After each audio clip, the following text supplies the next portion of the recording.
You may have heard it. It's a story that Moishe has told on occasion. And here's the story. One of his journeys to South America, I met with a wealthy Yid, one of the leaders of the community, who told me that his daughter lives in New York. And she got involved in a cult. And he is asking me to help. I promised I would. I returned to New York. I did all I could to get her out of the clutches of the cult and to bring her to Yiddishkeit. I promised with Hashem's help I was able to fulfill. After many phone calls, she agreed to come to our home. And one visit Friday night brought to another one. And the end was she cut off her connection with the cult and began to be involved in Yiddishkeit. One day she notifies me. She called up and she has good news. She's got engaged to an Israeli young man.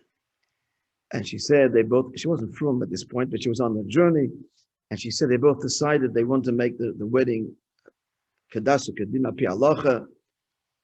And he even agreed, didn't know me, that I should be the Masada Kedusha. He's asking me to be the officiating rabbi.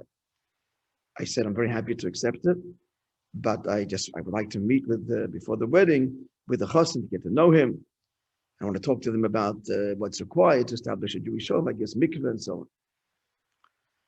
So I meet with the chassan, and it comes out there's some interesting details about his background. His father was one of the Choshev Rabbonim in Warsaw before the war, but his father was one of the few survivors of the Warsaw Ghetto. Post-Holocaust, emerged with a terrible hatred for Yiddishkeit.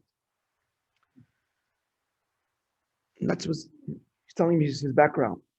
Now, the wedding date was set for the 14th of Kislev, which we all know is the Rebbe's wedding date. They didn't do that intentionally. It just turns out that that's what it was. So before the wedding, he got an aliyah, as is customary. But he didn't do it on the Shabbos before. He did it on Thursday in a small shul with exactly a minyan of friends. And the reason was because of the father didn't want a whole aliyah and a whole, because of his animosity to Yiddishkeit. And he wouldn't go into a shul, but if a small shul, it's only a minyan, okay.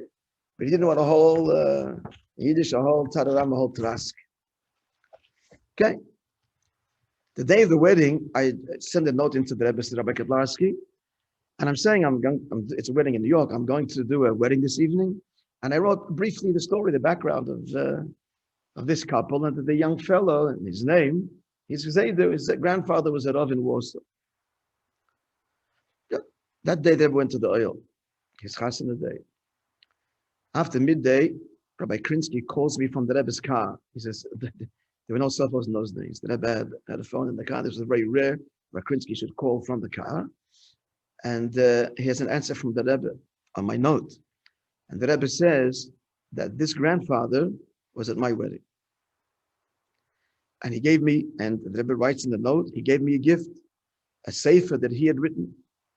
And since Bashgacha Pratis, the wedding is taking place on my anniversary of my wedding, the Rebbe says, please take that sefer and hold it under the chuppah.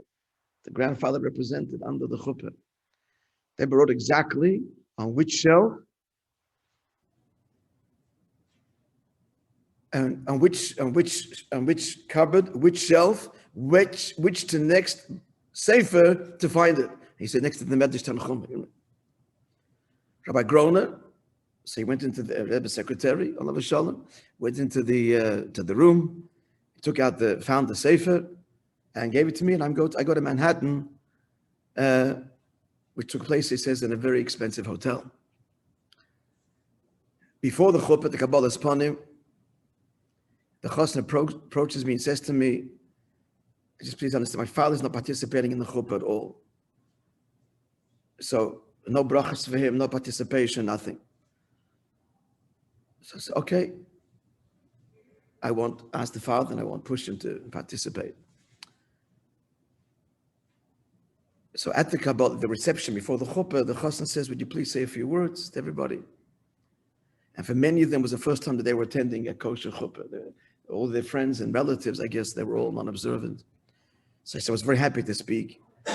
And I spoke about a wedding means and a wedding as explained in Chassidus. Then I told everybody at the end of my words, I want to present to you the grandfather of the chassan. And I took the sefer in my hand and I held it up and I told the story. This was authored by the chassan's grandfather. And if you ask me how I got it, I told him the story. How that the Rebbe said I should take it today to the wedding. And I concluded that I'm no doubt that the grandfather is rejoicing a tremendous nachas in his place on high, that his grandchild is entering to the chuppah according to Torah, to which he, the grandfather, devoted his life. As I'm speaking, the father runs out of the reception hall. I finish and I see him standing by the telephone booth there, and he's crying from the depth of his heart. I left him and I went back to the reception. After the chuppah, the father approached me and said, these words, tell me, so what should I do? How do I start coming back? From that day, a whole new chapter in his life began.